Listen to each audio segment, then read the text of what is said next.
Hello everyone, आप सबका स्वागत है हमारे यूट्यूब चैनल एग्जाम प्रोफेसर पर। आज की वीडियो में हम मैथ और रीजनिंग वाले क्वेश्चन डिस्कस करने वाले हैं। इससे पहले हमने कोड वाले क्वेश्चन डिस्कस कर चुके हैं, असेशन रीजन वाले कर चुके हैं, बाकी आपके क्रोनोलॉजिकल ऑर्डर वाले क्वेश्चन डिस्कस कर चुके हैं और इसके अलावा पूरा पेपर भी डिस्कस कर चुके हैं। हमने एक प्लेलिस्ट ही बना रखी है अलग से ही, जो आर के लिए लगभग उसमें 6 से 7 वीडियो पड़ी हैं। आप चाहें तो उनको सबको देख सकते हैं, ठीक है। आपको काफ़ी हेल्पफुल होंगी। और हम इसके बाद एक नेक्स्ट वीडियो जो लाने वाले हैं वो लाने वाले हैं हिंदी की, और इसके अलावा एक सारी ट्रिक्स का कंपाइलेशन लेकर आएंगे एक वीडियो में, ठीक है। तो ये इतनी सारी वीडियो आने वाली हैं और आज की जो वीडियो है मैथ और रीजनिंग की है। इसमें जो भी ट्रिक हो सकती हैं वो हम देख लेंगे और सॉल्व करने का तरीका देख लेंगे। देखिए, मैं बार बार हर वीडियो में एक चीज़ बताता हूँ कि ट्रिक जैसी कोई चीज़ होती नहीं है, वो एक कॉमन सेंस है, मतलब लॉजिकल, मतलब किसी भी क्वेश्चन को हम किसी से लॉजिकल तरीके से कैसे चुन सकते हैं, बस एक वो तरीका बताता हूँ मैं, ठीक है। और बाकी मैं कहता हूँ कि अगर कोई भी ट्रिक है जो अगर मेन एग्जाम में आपको अप्लाई करनी है तो सबसे पहले उसकी प्रैक्टिस कर लेना, और प्रैक्टिस करने के बाद अगर आपकी एक्यूरेसी बिल्कुल राइट आ रही है तभी अप्लाई करना, वरना नहीं करना, ठीक है। मैं बार बार एक चीज़ बोलता रहता हूँ, तो ये चीज़ जो है आप ध्यान रखना, ठीक है। पहले उसको प्रैक्टिस जरूर कर लेना और प्रीवियस ईयर पर ही करना। मॉक टेस्ट पर प्रैक्टिस करने का कोई मतलब नहीं है, क्योंकि आपको वहाँ पर मेन एग्जाम में जो सॉल्व करने वो PYQ के 20 क्वेश्चन पेपर बनता है, तो उसको ही सॉल्व करना, ठीक है। तो ठीक सही है, चलिए शुरू करते हैं। पहला क्वेश्चन था इसमें, ये जो है वही है 11 फरवरी का सन 24 का जो पेपर था, उसमें जो क्वेश्चन आए थे उनको डिस्कस करने वाले हैं। अगर आप कहेंगे तो एक आध पेपर का और भी डिस्कस कर देंगे, ठीक है। तो चलिए, पहला क्वेश्चन ये था कि एक धनराशि 7% सालाना ब्याज की दर पर 5 वर्ष में 540 रुपये हो जाती है। यही धनराशि 9% सालाना साधारण ब्याज की दर से 3 वर्ष में हो जाएगी, मतलब कितनी हो जाएगी। देखिए, क्या होता है कि आर का पेपर है, आपका 3 घंटे का समय होता है, अब तो एक बार में 3 घंटे का समय दे दिया। पहले क्या होता था, 2 घंटे का अलग होता था और 1 घंटे का अलग होता था। इससे पहले का जो भी हुआ था, ये निरस्त हुआ था, ये भी ऐसे हुआ था, ठीक है। तो क्या होता है कि अगर कोई भी क्वेश्चन देंगे तो बहुत ज़्यादा डीप, मतलब आपको बहुत ज़्यादा लेंथी नहीं देंगे, मतलब ये है कि बहुत सिंपल और बहुत साधारण तरीके से देंगे। और दूसरी बात ये आपको समझ में आ चुका है कि साधारण ब्याज, यहाँ पर साधारण ब्याज की बात हुई है, तो बस केवल साधारण ब्याज से ही ये क्वेश्चन सॉल्व हो जाएगा। साधारण ब्याज का आपको फॉर्मूला पता है, अगर नहीं पता तो आप याद कर लीजिए। साधारण ब्याज का फॉर्मूला होता है आपका PRT/100, मतलब मूलधन इंटू दर इंटू समय अपॉन 100। इसी से आपका क्वेश्चन सॉल्व हो जाएगा, ठीक है। तो देखिए, अगर हम जो ये कह रहा है एक धनराशि 7% सालाना ब्याज की दर से 5 वर्ष में 540 हो जाती है, तो देखिए 7% सालाना ब्याज की दर से कोई धनराशि है, तो मान लिया हमने कोई धनराशि X है, ठीक है। और कितने की दर से, 7% की दर से, और कितने वर्ष में, 5 वर्ष में कितनी हो जाती है, 540 हो जाती है। ये तो हमने क्या निकाला, ब्याज निकाला, ठीक है। अब क्या कह रहे हैं, देखिए अगर हम जो है, अगर इसका हम ब्याज प्लस उस राशि को जोड़ दें तो वो कितनी बन रही है। ये कह रहे हैं कि एक धनराशि 7% सालाना ब्याज की दर से 5 वर्ष में 540 रुपये हो जाती है। मतलब कोई धनराशि है, वो इतने परसेंट उस पर साधारण ब्याज लग रहा है। जब ये ब्याज लग रहा है, ये ब्याज लगने के बाद वो राशि जो बन जाती है, ये ब्याज प्लस वो राशि मिलाकर कितनी हो जाती है, 540 रुपये हो जाती है। बस इतना अगर आप क्वेश्चन समझ रहे हैं तो ये क्वेश्चन बड़ा आसानी से हो जाएगा, ठीक है। तो बस यही है। देखिए, मैंने क्या करा, पहले साधारण ब्याज निकाला इसका PRT/100, क्योंकि हमें पहले आगे हिंट दे रखी है धनराशि 9% सालाना साधारण ब्याज की दर से 3 वर्ष में कितनी हो जाएगी। तो साधारण ब्याज पहले निकाला, साधारण ब्याज के बाद हमने एक राशि मान ली, और फिर वो कह रहा है कि उस राशि और उस ब्याज का जो टोटल मूल्य है वो 540 रुपये है, ठीक है। चलिए इसको सॉल्व करते हैं, दोबारा देख लीजिए, मैं दोबारा सॉल्व करके दिखाता हूँ। देखिए, अब इसको देखिए, साधारण ब्याज जो है आपका कितना हो जाएगा, कोई भी राशि है वो X इंटू R 7% इंटू 5 वर्ष अपॉन 100, ये जो है आपका जो ब्याज हो गया। अब वो क्या कह रहा है कि ब्याज प्लस आपकी जो मूल राशि है वो मिलने के बाद आपकी कितनी हो रही है, 540 रुपये हो रही है। अगर आप यहाँ पे ब्याज की ये लगा देंगे तो कितना हो जाएगा, 35x upon 100 plus x equal हो जाएगा 540।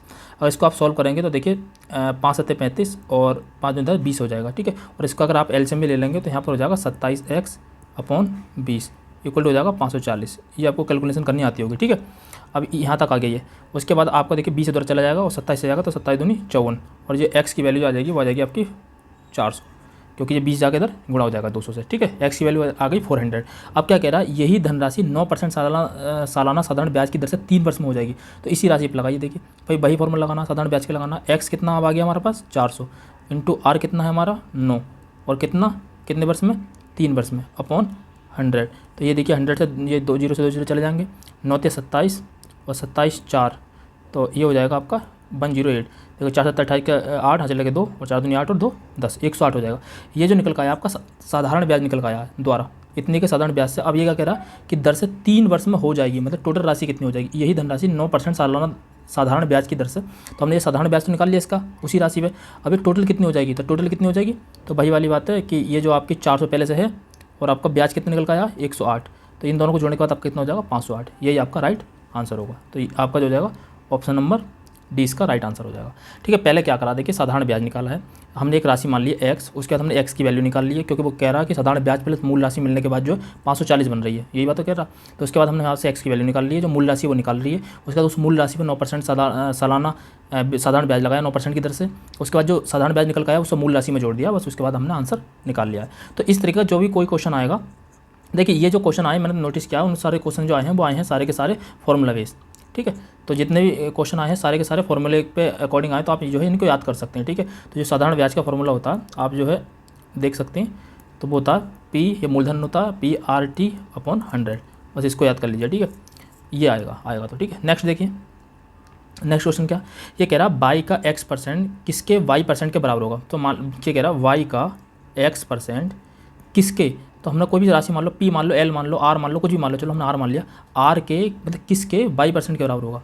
बस ये हमसे r की वैल्यू पूछी है, बस हो गया। अगर आप इसका परसेंटेज का चिन्ह हटाएंगे, आपको पता है अपन 100 लेना पड़ता है, क्योंकि परसेंटेज का मतलब 100 होता है, ये 100 हो जाएगा। तो ये कितना हो जाएगा, x/100, ये हो जाएगा r/100।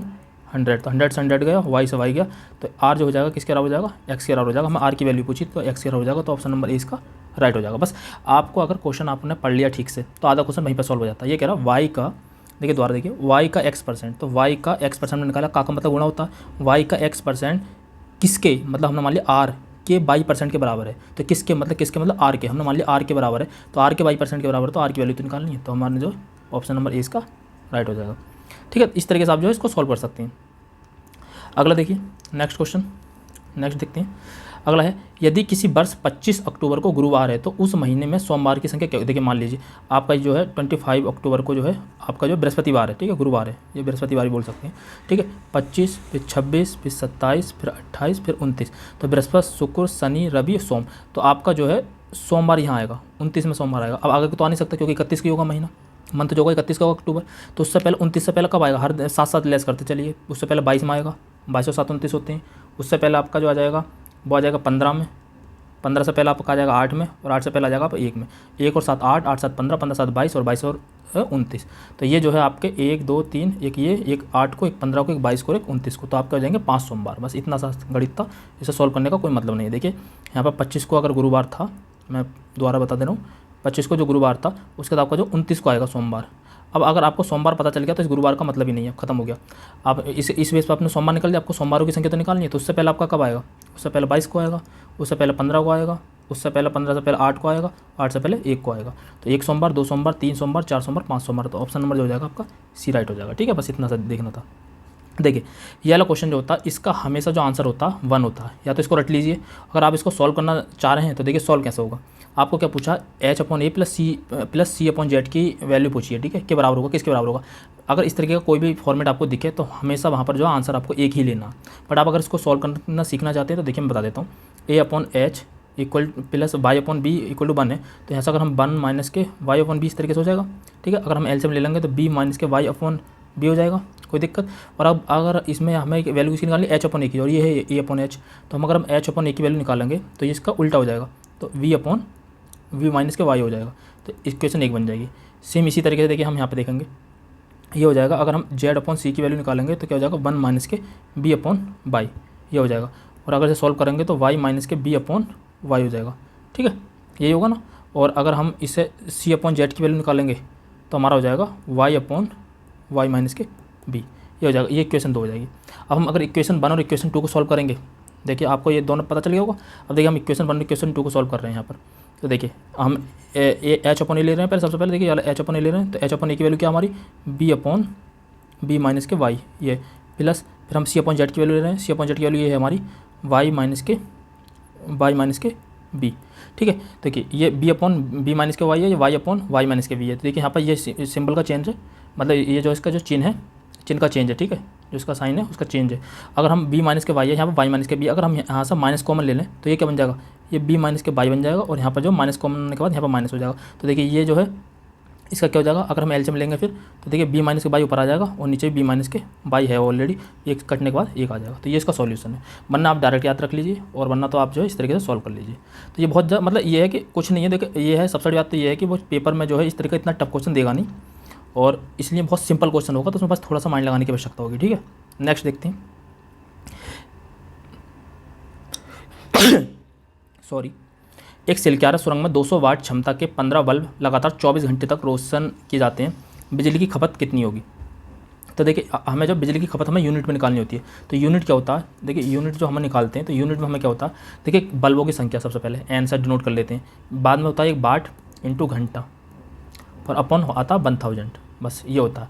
ये फॉर्मूला आपको पता है कि यहाँ भी फॉर्मूले की बात है, बाकी कुछ ना। देखिए बल्ब कितने आपके 15 और वाट कितना है आपका 200 और घंटा कितना है आपका 24, ठीक है, और उसके बाद आपका 1000, ठीक है। तो देखिए 2 जीरो से 2 जीरो गए और 2 पंजे 10 और 5 दिया 15 और 3 का 24 को मल्टीपल करोगे तो 72, तो 72 यूनिट आ जाएगा। ऑप्शन नंबर 20 का राइट हो जाएगा। 52 का आपका जो हो जाएगा ऑप्शन नंबर बी राइट हो जाएगा। बस यही इसका आंसर था। बस ये आपको फॉर्मूला पता तो सब बड़े आसानी से आप जो इसको निकाल सकते थे, ठीक है। दोबारा लिख लीजिए अगर आपको यूनिट का फॉर्मूला लिखना तो देखिए सबसे पहले किसी की संख्या, जैसा बल्बों की संख्या, तो फिर वाट इंटू घंटा अपॉन 1000, बस इतनी सी बात है। वाट की जगह आप जो 200 वाट लगा देंगे, बल्ब की जगह 15 लगा देंगे और 24 की जगह 24 लगा देंगे, वरना इसको सॉल्व कर लेंगे। बस यही इसका आंसर हो जाएगा राइट, ठीक है। अगला देखिए ये क्या, एक बोर्ड पर 5 समतल ऊर्ध्वाधर रेखाएं और खींची जाती हैं, ठीक है। ये देखिए एक बोर्ड पर 5 समतल ऊर्ध्वाधर रेखाएं खींची गई हैं, बोर्ड पर मैं 5 ऊर्ध्वाधर रेखाओं को काटती हुई 5 समतल क्षैतिज रेखाएं भी खींची गई हैं।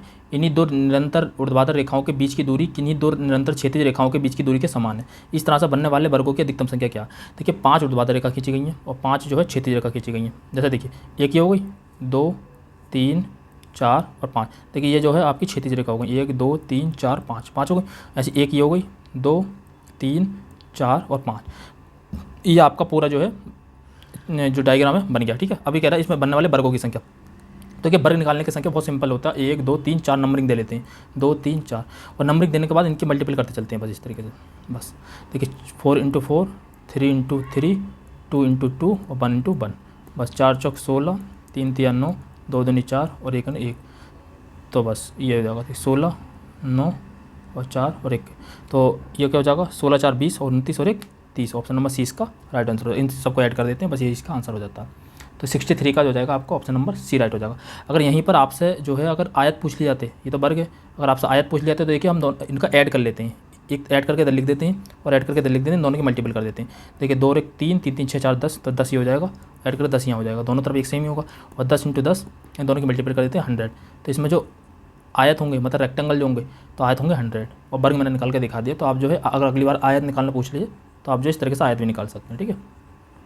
तो मतलब यह क्वेश्चन देखिए आपको इसे सॉल्व करना सीखनी पड़ेगा, ठीक है। अब देखिए लोकेश अपने घर से 15 किलोमीटर उत्तर कहीं से भी आप लेके ले लीजिए, 15 किलोमीटर उत्तर की ओर चलता है। तो ऊपर की ओर नॉर्थ, आपको डायरेक्शन पता होंगी, ये ईस्ट होती है, ये वेस्ट होती है, नॉर्थ होती है, साउथ होती है, ठीक है। ये पता चल गया, नॉर्थ ऊपर की तरफ, साउथ नीचे की तरफ, ईस्ट इधर को, वेस्ट इधर को, पश्चिम पूर्व उत्तर। तो 15 किलोमीटर उत्तर की ओर चला, ठीक है। उसके बाद क्या करा उसने, फिर वह पश्चिम की ओर 10 किलोमीटर चला। अब ये 10 किलोमीटर पश्चिम की तरफ वो चल दिया, ठीक है। ये इसका घर है यहाँ पे, ये इसका घर है, ठीक है। फिर 10 किलोमीटर चला, फिर वह दक्षिण की ओर मुड़ा और 5 किलोमीटर चला, वो जो इस यहाँ पे 5 किलोमीटर चला, ठीक है। ये पूरा 15 था, ये 5 किलोमीटर चला दिया हमने। उसके बाद वह अंत में पूर्व की ओर मुड़कर 10 किलोमीटर चला, पूर्व की ओर मुड़ा और 10 किलोमीटर चला। ये 10 किलोमीटर चल गया, 10 किलोमीटर ऊपर था, 10 किलोमीटर आ गया। अब वो यहाँ पर आ गया।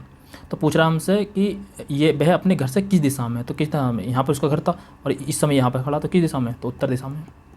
बस ये इसका आंसर हो जाएगा, ऑप्शन नंबर सी इसका राइट हो जाएगा। तो डायरेक्शन वाले क्वेश्चन बहुत सिंपल होते हैं, ठीक है। तो उनको आप जो इस तरीके सॉल्व कर सकते हैं। नेक्स्ट देखिए 14 से बड़े तथा 50 से छोटे विषम संख्याओं के योग का 1/4 वर्ग है। देखिए सवाल है 14 से बड़े तथा 50 से छोटे विषम संख्याओं का। तो 14 से बड़े विषम संख्या क्या होगी, एक होगी आपकी 15, एक 17, एक 19, जो 2 से विभाजित नहीं होती है उसमें विषम संख्या कहते हैं, आपको पता ही होगा। मैंने नंबर सिस्टम वाले क्वेश्चन में सारा सॉल्व करके दिखाया था। 15, 17, 19, 21, 23, ठीक है, 25, 29, इस तरीके से जो है डेड 49 तक होंगी, ठीक है। टोटल संख्या होंगी आपकी, टोटल संख्या हो जाएंगी अगर आप ऐड करेंगे तो 18 हो जाएंगी, ठीक है। तो इसमें सबसे पहले आपको क्या है 50 से छोटे सभी विषम संख्या उनका योग निकालना है। योग निकालने के बाद जितना योग आएगा उसका फिर आप 1/4 कर देना, फिर वो जिसका वर्ग बनना है बस उसमें आंसर देख लेना। तो देखिए आपको फॉर्मूला पता होगा, AP श्रेणी आपने पढ़ रखी होगी। तो AP श्रेणी का फॉर्मूला था n/2 ब्रैकेट में 2a + n-1 × d। तो यहाँ पर जो n जो होता है n टोटल संख्या होती है, तो यहाँ पर जो है आप n की टोटल संख्या लगा सकते हैं, वो कितनी आ जाएगी 18, 18.2 मतलब 9 आ जाएगा, ठीक है। 2 तो ऐसे रहेगा। और a क्या होता है, a का मतलब होता है प्रथम पद, तो 15 दूनी 30, तो ये आपका जो हो जाएगा 30 आ जाएगा प्रथम पद, a का मतलब था प्रथम पद, ठीक है। प्लस n भाई 18 में सीख गया तो 17 आ जाएगा। और डी क्या होता है, डी होता है इसका सर्वांतर। सर्वांतर मतलब जो अंतर होता है, तो 2 का अंतर है इनमें, तो 2 का अंतर हो जाएगा। ये आपने पढ़ रखा होगा, ठीक है। तो इसका सर्वांतर हो जाता है 7 और 2 34 और 34 और 30 64 और 64 इंटू 9, ये आपका मल्टीपल हो जाएगा। 9 चौक 36, हासिल है 3, 6 में 54, 54 और 3 57, ये आपका जो है आंसर 576 आ गया। अब इसका 1/4 करना, तो 4 से इसका मल्टीपल कर दीजिए, 4 1 4 और 4 चौक 16 और 4 चौक 16, 144 आ गया। और 144 वर्ग होता है 12 का, लेकिन यहाँ पर जो है 12 का कोई वर्ग नहीं है, तो हो सकता है यहाँ पर 12 का होता तो हो जाता, तो इसमें आ जाएगा आंसर उपरोक्त में से कोई नहीं, ठीक है। तो बस इस तरीके से ही सॉल्व हो सकता है, वरना इसका जो है सिंपल तरीका कुछ नहीं है। बस ये आपको जो है समांतर श्रेणी आनी चाहिए, उसका योग निकालना आना चाहिए, तो ये है उसी बेस पर आपका सॉल्व हो सकता है, ठीक है। ये जो इसी बेस पर आप जो सॉल्व कर सकते हैं। देखिए यार, देखिए ये बहुत सिंपल होता है, वेन डायग्राम का सवाल होता है। 25 लोगों के एक समूह में टोटल कितनी, टोटल आपके 25 में, टोटल जो सदस्य हैं आपके 25 में 12 लोग फ्रेंच पढ़ते हैं, तो उसमें से फ्रेंच कितने पढ़ने हैं, 12 पढ़ने हैं, ठीक है। 15 लोग इंग्लिश पढ़ने हैं, तो इंग्लिश कितने पढ़ने हैं, 15 पढ़ने हैं। टोटल कितने पढ़ने हैं, 27 पढ़ने हैं, ठीक है। अब सिंपल सी बात है, जब 25 लोग हैं उसमें से 27 तो पढ़ना, ओवरलैप तो होंगे, सिंपल सी बात है। और 6 लोग इनमें से, दोनों में से 6 लोग जो हैं इन दोनों को नहीं पढ़ते, तो पहले इसमें से 6 घटाने पड़ेंगे टोटल में से 6 घटाएंगे तो आपके कितने बचेंगे, यहाँ पर बचेंगे 19। अब 19 में से 27 लोग पढ़ रहे हैं, तो इसका मतलब कितने ओवरलैप हो रहे हैं, 19 लोगों को टोटल पढ़ने वाले हैं और 27 लोग पढ़ रहे हैं, तो इसका मतलब जो है 8 लोग जो एक्स्ट्रा जो दोनों भाषाएं पढ़ रहे हैं, तो बस वही इसका आंसर हो जाएगा, ठीक है। तो 8 लोग जो है ऐसे हैं दोनों भाषाएं पढ़ रहे हैं, ठीक है। अगर हमें इसका डायग्राम बनाना हो तो देखिए डायग्राम ऐसा बना सकते हैं हम, अगर हमें वेन डायग्राम बनाना हो, अगर हम इसे फ्रेंच वाले ले लें, अगर हमें इंग्लिश वाले ले लें, तो 8 यहाँ पर रखना पड़ेगा और बचेंगे कितने, 4 फ्रेंच आ जाएंगे फिर, और 15 7 यहाँ आ जाएंगे, ऐसा आ जाएगा। 8 4 12, 12 7 19, इस तरीके से आ जाएगा, ठीक है। तो ये आपका जो वेन डायग्राम हो जाएगा। अगला नेक्स्ट देखिए, एक घड़ी प्रत्येक घंटे में 4 मिनट आगे बढ़ जाती है, तो 1 मिनट की सेकंड की सुई द्वारा तय किया गया कोण। देखिए सेकंड की सुई जो है पूरी एक 360 डिग्री कोण होगी। अगर आप जो है इसका जो है इसका आंसर में अगर आपको कोई दिक्कत है तो आप जो है कमेंट बॉक्स में पूछ लेना, ठीक है। 360 इसे चेक कर लेना एक बार, बस इस वाले क्वेश्चन को चेक कर लेना। नेक्स्ट देखिए, एक निश्चित कोड में ये जो है इन्होंने कोई कोड दे रखा है, उसको ये लिख रहे हैं। तो देखिए इसमें अगर आप ध्यान से नोटिस करेंगे तो देखिए शुरू के 4 लेटर, फिर अगले नेक्स्ट 4 लेटर, फिर अगले नेक्स्ट 4 लेटर, उन्होंने जो है पलट कर लिखा गया। देखिए CORP को क्या लिख दिया, PROC, इसी तरीके से ORAT को लिख दिया TARO, इसी तरीके से IONS को लिख दिया उल्टा करके SNOI, बस 4 लेटर को पलट के लिखा गया। देखिए इसी तरीके हम यहाँ पे क्या करेंगे, 4 में बांट लेंगे, ये 4 ये 4। तो इससे पहले लिख देंगे IJUDI को लिखेंगे IDUJ, उसके बाद इस अगले वाला पलट के लिख देंगे LAI और C। ये जो हो जाएगा आपका ऑप्शन नंबर ए इसका राइट आंसर हो जाएगा, ठीक है। ये इसका राइट आंसर हो जाएगा ऑप्शन नंबर ए, ठीक है। 89 का आपका जो हो जाएगा ऑप्शन नंबर ए राइट हो जाएगा, 89 का ऑप्शन नंबर ए राइट हो जाएगा, ठीक है। अगला देखिए 91। देखिए मैंने क्या कहा था आपको, जो कुछ संख्या पता होना बहुत जरूरी है, जैसे अभाज्य संख्या होती है। अभाज्य संख्याओं का जो सवाल जो बहुत सामान्यतः पूछा था, जो प्राइम नंबर होती है, प्राइम नंबर का सवाल पूछा था। देखिए प्राइम नंबर क्या होता है, 2 होता है, 2 के बाद फिर एक मात्र सम संख्या होती है प्राइम नंबर 2, बस 2 के बाद आता है आपका 3 के बाद 5 के साथ 9 के बाद 11 7 9 नहीं आता, याद रखना, क्योंकि अभाज्य संख्या उन संख्याओं को कहते हैं जिनके कम से बस केवल 2 फैक्टर हो। जैसे 2 के फैक्टर इसके क्या होंगे, एक होगा, एक 2 होगा। 3 का क्या होगा, एक स्वयं होगा, एक होगा, मतलब एक के अलावा स्वयं ही फैक्टर होते हैं, इसके अलावा उसका कोई फैक्टर नहीं होता। उन संख्याओं को जो हम प्राइम नंबर बोलते हैं, रूल संख्या भी बोलते हैं, अभाज्य संख्या भी बोलते हैं। तो देखिए इसमें वही रूल लग रहा है। देखिए 3 + 2 अभाज्य संख्या 5 बन गया, फिर 5 में +3 जोड़ा 8 बन गया, ये भी एक अभाज्य संख्या, ठीक है। फिर 8 में प्लस इन्होंने क्या जोड़ा, 8 और फिर 5 भी देखा अभाज्य संख्या, 8 5 13 हो गया। फिर 13 में इन्होंने क्या जोड़ा, 7 जोड़ा, 13 और 7 20 हो गया। और फिर 20 में जो है आप क्या जोड़ेंगे, 9 नहीं जोड़ेंगे, याद रखना, कभी 2 3 5 7 9 जोड़ेंगे, क्योंकि 9 अभाज्य संख्या नहीं, फिर आपको 11 जोड़ना पड़ेगा, तो आपका जो हो जाएगा 31 हो जाएगा। यही आपका आंसर था ऑप्शन नंबर सी, क्योंकि अब इसमें जो रूल लग रहा है वो अभाज्य संख्या वाला लग रहा है, ठीक है, याद रखना। देखिए यदि गत दिवस के एक दिन पूर्व में रविवार था, तो कल के एक दिन पश्चात के 3 दिन पश्चात कौन सा दिन होगा। देखिए आपको क्या कह रहा है कि आप पहले एक इस सवाल को करने से पहले आप एक टुडे मान लीजिए, जैसे ये हम आज हैं, ठीक है। तो ये कह रहा है यदि गत दिवस के एक दिन पहले, तो गत दिवस ये होगा, गत दिवस मतलब जो पहला पिछला दिन था, एक दिन पूर्व पहले रविवार था, तो यहाँ पे जो रविवार हो गया, ये रविवार हो गया। तो रविवार सोमवार मंगल, तो आप जो है इसमें प्रेजेंट समय जो है मंगल है, मतलब आज का दिन जो आपका मंगल है। उसके बाद क्या कह रहा है, तो कल के एक दिन पश्चात, तो कल के एक दिन पश्चात यहाँ पे क्या गया, मंगल बुध बृहस्पति, आपका यहाँ पे हो गया बृहस्पति। एक दिन पश्चात के 3 दिन पश्चात, तो 3 दिन पश्चात क्या होगा, 1 2 3, इसके पश्चात 11 दिन जो होगा, ये सब पूछा। तो बृहस्पति आ गया था, शुक्र शनि रवि और सोमवार आ जाएगा, तो ये इसका आंसर हो जाएगा। बस मतलब क्वेश्चन को ठीक से पढ़ना है और उसको आपको जो समझ लेना है, ठीक है। देखिए दोबारा समझ लीजिए, अगर आपको दोबारा समझना हो तो देखिए आप यहाँ तक तो आए गए थे आप, टुडे मंगल के बाद उसने कहा था तो कल के एक दिन पश्चात, तो कल ये है, उसके एक दिन पश्चात, तो मंगल का बुध बृहस्पतिवार आ गया। फिर कह रहा दिन के पश्चात के 3 दिन पश्चात, तो 1 2 3 ये 3 दिन होगा उसके पश्चात, तो यहाँ पर जो आ जाएगा आपका सोमवार आ जाएगा। आप चलेंगे तो बृहस्पति शुक्र शनि रवि सोम, तो ये आपका जो है 3 दिन पश्चात हो जाएगा। नेक्स्ट देखिए, रमेश की ऊंचाई 5 फीट है, रमेश की ऊंचाई नैनोमीटर में कितनी होगी।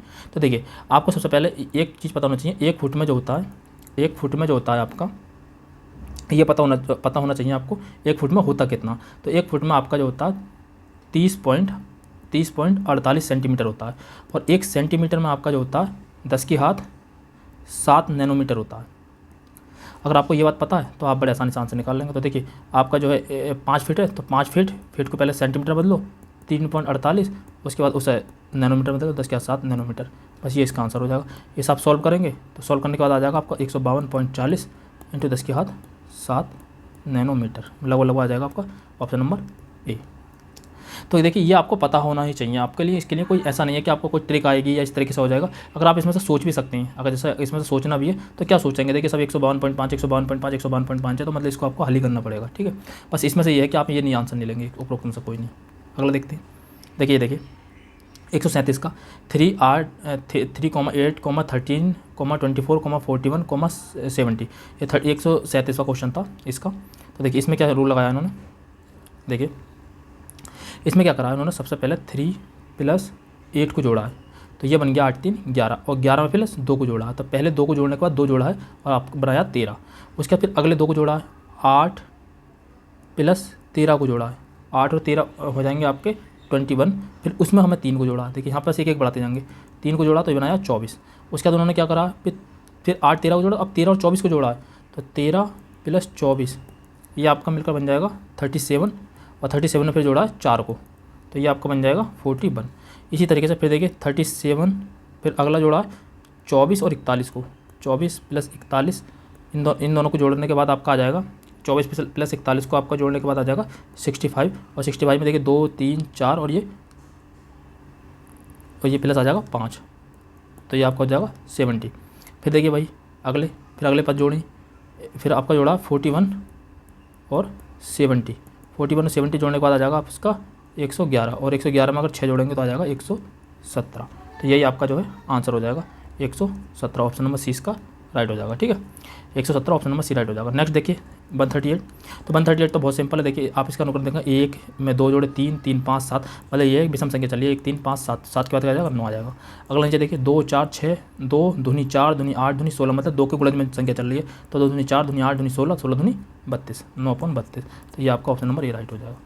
तो उम्मीद है आपको जो वीडियो पसंद आई होगी, और हमने जो है मैथ के सारे क्वेश्चन सॉल्व कर लिए हैं। तो इसी तरीके के क्वेश्चन आते हैं, बस आपको थोड़ा सा बेसिक पता होना चाहिए, और बाकी जितने भी PYQ में क्वेश्चन आए, अगर हम कोशिश करेंगे कि एक बार में जो है पिछले 5-6 2-4 ईयर के एक बार में एक वीडियो बनाकर मैं सारे के सारे क्वेश्चन पर प्रैक्टिस करा दूँ, ताकि कुछ ना कुछ शायद रिपीटेड थीम आ जाए, ठीक है। तो उसमें उस समय पता चल जाएगा कि कौन कौन से क्वेश्चन रिपीट हुए हैं और कौन कौन से क्वेश्चन आए, ठीक है। तो मैं कोशिश करूँगा कि एक वीडियो जल्दी ले आऊँ इस पर। तो ये इस तरह के क्वेश्चन आए थे, आप इनको देख सकते हैं। अगली वीडियो जल्दी लेकर आएंगे, तब तक के लिए जय हिंद।